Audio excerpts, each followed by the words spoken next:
Hello, I'm the Nostalgia Critic guy. Remember it so you don't have to. Well, I was right. It'll never leave. I just got that song out of my head and it's back. It's friggin' back! In February 2015, it was announced Disney was rebooting one of their most beloved classic shows, DuckTales. At first, people didn't know what to think of it. Reboots were everywhere and overdone. But at the same time, it's DuckTales. It seems like there's possibilities for it.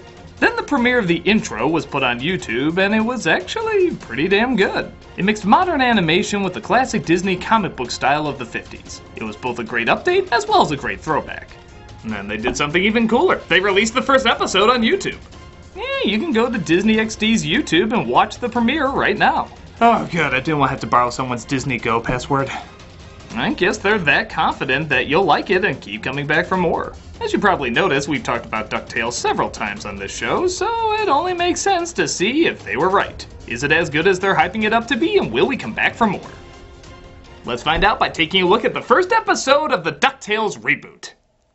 It opens with a seagull flying through the air and a bunch of feathered sailors shooing it away. They're all birds! How does this work? When is Pluto gonna want Goofy? It's never explained! We see some ducks on the water, though, as a boathouse containing Donald Duck and his nephews, Huey, Dewey, and Louie. Good morning, Uncle Donald. You can't wear this to your job interview? Who are presumably now little people in their 20s. Try to get Donald to his job interview so they can take the boat out and get into trouble. I don't know. Crazy old broad. Did he just call her a crazy old broad? Crazy old broad. Someone's been talking to the cop from Grandma Got Run Over by a Reindeer. Better get looking for the old broad. All right, boys. We'll get to Cape Suzette and back before anyone realizes we're gone. I'll just put the in-joke counter over there and pray there's a Tailspin reboot. Ooh, maybe a live-action one. Donald realizes he can't leave them alone and decides to take them to Uncle Scrooge's house. You were supposed to get him out by 10 o'clock? Hubert! You were supposed to signal before you started the boat, Dooford. We never get to do anything. Lubert. With business expanding in the Spoonerville and St. Canard markets. Yeah, know what? I'm just gonna get rid of that. Trust me, there's a lot of them. Scrooge finds the color has literally gone out of his life, as he doesn't really go on adventures anymore. He just mostly sits around and talks with his business executives, a group of vultures. You know, I'm only 3 minutes into the show and already it's more insanely clever than it needs to be. Fantastic. Scrooge is voiced by David Tennant, which is very fitting seeing how he's so cranky you could see him instructing someone to throw coffee in their own face. Throw it in your face. Donald and Scrooge don't really get along, but Donald does manage to trick him into looking after the boys for just a few hours. And yes, by the way, those apples have diamonds in them. Really think about the number of questions that raises. Scrooge throws them in a room with a bag of marbles and orders his maid, Mrs. Beakley, to not let them interfere with anything. A gift from your great-uncle. You will return them upon your departure. He's counted them. Okay, to be fair, marbles were like the Batarang in the original. You could do a lot with them. So we're totally ditching this room, right? Yep, and I know just how to do it. Ah, see? They're already getting some ideas. Stupid doorknob, come off! You know, damn it, show, stop being so clever! They escape but are immediately captured by Beakley's granddaughter, Webby. What are your blood types? What's Donald really like? Who's the evil triplet? Tell me everything! Quackling Hawk!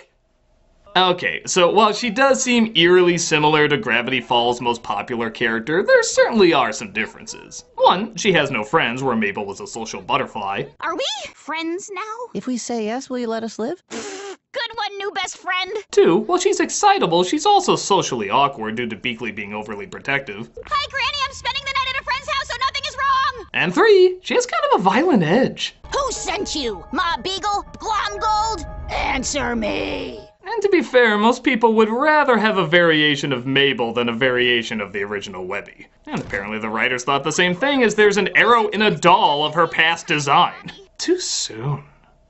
Can you get rid of her while you're at it? Scrooge feels down about the kids calling him a has-been, though, so he plans to go on an expedition to find Atlantis. I'm not has-been, I am an am now. A shift in currents may present a pathway to Atlantis! Joss Whedon already searched once with Disney. It got mixed results. Webby takes them to the Wing of Secrets. Yeah, I told you we're done with that. Where they start to wonder if Scrooge, as well as Donald, actually went on all the adventures they claim to go on. Donald Duck is one of the most daring adventurers of all time. It's good to know that Roxanne is still getting job interviews after breaking up with Max. He did not trade up, by the way. He's dating some model, a butt-ugly CGI model.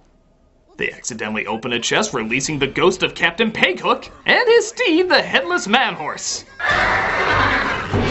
I'm just gonna pretend I'm gonna sleep well tonight. He says he won't leave until he gets the head of Scrooge, so Scrooge obliges by giving him the head from one of his statues. I should have been more specific!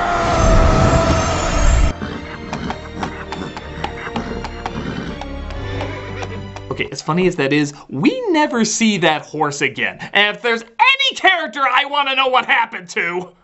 But they release another ancient evil, a giant Chinese dragon. And much like the live-action reboot of Mulan, it's only there to consume riches. So it chases after Scrooge's gold. They get Scrooge's limo driver Launchpad to pilot the plane to stop him. They use the Medusa gauntlet to turn him into stone and presumably murder him. And to be fair, they do show not having a head isn't the roadblock it used to be.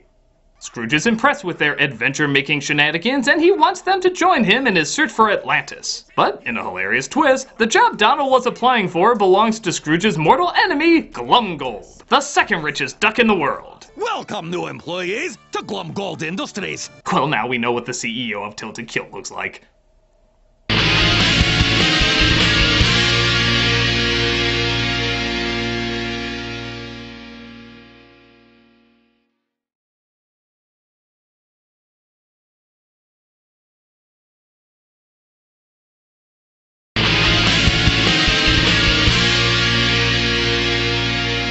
So Glumgold wants to go after Atlantis to become the richest duck in the world, and he's hired a team of assassins to get it before Scrooge. They don't do his first steps. Against Huey in the playoffs, he was the water boy. It's weird enough seeing Donald with modern day technology, but do his feathers have fingerprints to swipe?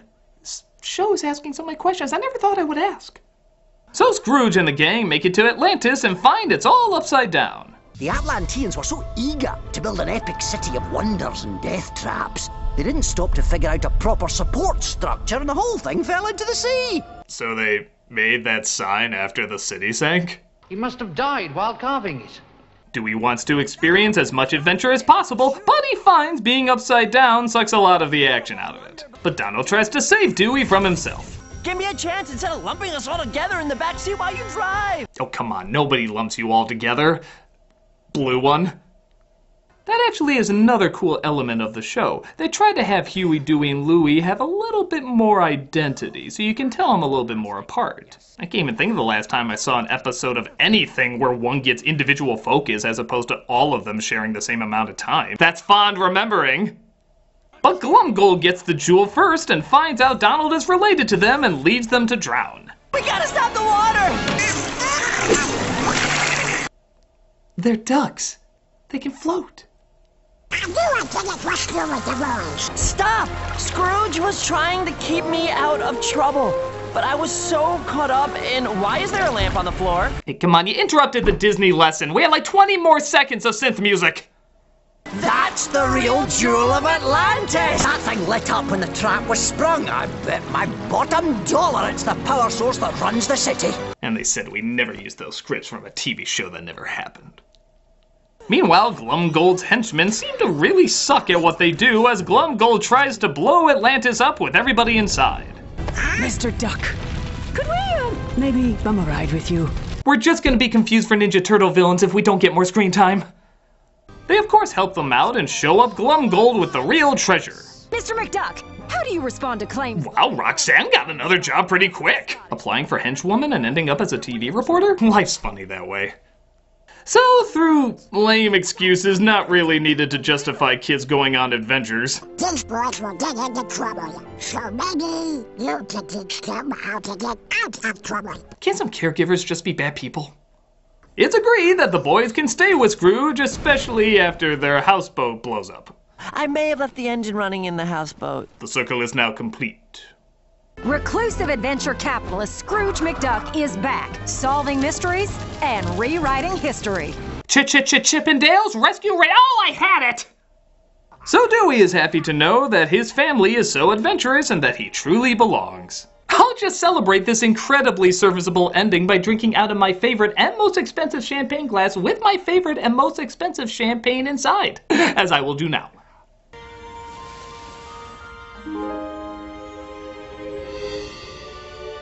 Mom? Do you know how close I was to dropping that? Mom? As in parents? Huey, Dewey, and Louie have parents? Has that ever been addressed in a cartoon ever? I just assumed they were clones, spawned in a laboratory of comedic sidekicks. We're actually gonna do this? It's finally gonna be explained who Huey, Dewey, and Louie's parents are? DuckTales! Woohoo! This reboot is everything you would want it to be. It's funny, it's creative, it's modern, it's retro, it's classic, it's new, it has great animation with charming characters. It's clearly combining old school Disney adventures like their comics and the Disney Afternoon with newer Disney adventures like Star vs. the Forces of Evil and Gravity Falls. And they mix perfectly. I know it's only a first episode, but it's made me an immediate fan, going from slightly curious to incredibly intrigued. I can't wait to see where this goes, how they represent old characters and how they introduce new characters. If you want to see how to do a reboot right, go over to Disney XD's YouTube right now and watch DuckTales. Woo friggin' who. I'm a nostalgia critic guy, remember it, so you don't have to.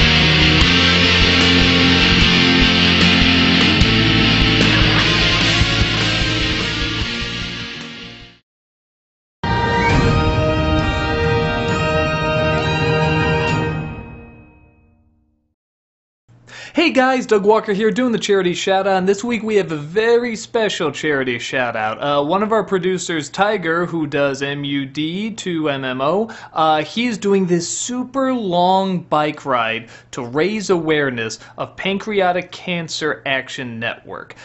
This is a charity that he very much stands behind. He lost both his parents to pancreatic cancer, and he is doing this super long bike ride to raise awareness of it. And you can hear me talk about, but why when he can tell you himself? Here's a video explaining what he's doing, why he's doing it, and why you should definitely donate. In the last video, I said that me and the tank were going places, and we are. I've been doing quite a few overnighters like this one that you're watching right now to prepare for what's going to be quite the epic journey. I'm going to be taking an Amtrak out to Seattle, Washington, and I'll be embarking on a bike ride on August 4th, 2017. I'm going to follow a route that's been blazed by the Adventure Cycling Association. And this is the current plan map I'll be taking. It's several of their routes linked together, and I'm going to be visiting Washington, Idaho, Montana, North Dakota, Minnesota, before finally getting back to my home near Milwaukee, Wisconsin. And at this point you might be wondering, well, why? I'm doing this as an awareness and fundraising effort for the Pancreatic Cancer Action Network. I've lost both of my parents to pancreatic cancer, my mom in 2002, my dad in 2016, and in both cases the doctors and medical staff did everything that they could. But the truth is, there really isn't much they currently can do. The last time I saw my dad, he was really sick, and he had asked me what I planned on doing with the bike riding stuff, because he knew I was really getting into it. And I showed him pictures from my October overnighter, and then I showed him this map, and I had this crazy idea of riding cross country, and he wished me luck. He wished me well, and then he hoped that I could make it. And 2 days later, he was gone. And that's when the trip became more than just a romp across America. Pancreatic cancer is one of the most aggressive kinds. It's the only cancer that has a 5-year relative survival rate in the single digits, 9%. There's currently no early detection method for pancreatic cancer, and most people only find out they have it in the late stages when it's already spread through the body. Chemotherapy and other traditional methods of treatment are just not working, so what we need are research and clinical trials. And I'm not a doctor, I'm not a researcher, but I want to do something to help fight this. So what I can do is I can help raise money to fund much needed research, and it might find a cure someday. The Pancreatic Cancer Action Network, they fund research and other programs in the hope that someday pancreatic cancer is just a bad memory and nothing more.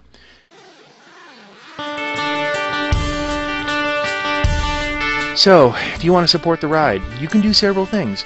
Under this video, you're going to see a fundraising page for the Pancreatic Cancer Action Network, and if you click on that, you can donate directly there. My goal is $5,000, but I would love to double that. Second, please share that link and encourage other people to donate as well. And third, I'm inviting you along for the ride, even if it's just virtually speaking. I might be on the road solo. I can't do this one alone. I'm going to have a satellite tracking unit on my bike, so you'll be able to follow my progress on the webpage riverottercycling.club/track. You'll also be able to find a banner there with a link to the PanCan fundraising site, and that'll be up in late July. I'm also planning on having live video streams either on Periscope or Facebook as reception permits. I'm fully anticipating being out of cell range on several places, so I don't have a set schedule for these, other than I'm going to try to broadcast between 4 and 7 p.m. local time whenever I can. And if you live along the route, I'll give you a great way to contact me, and you want to join me for a couple miles on a day? That's fantastic. It'd be great to meet some people, raise awareness, and maybe even raise some money for pancreatic cancer research. Together, I think we can start to make a difference. And I think we can all wage hope on pancreatic cancer.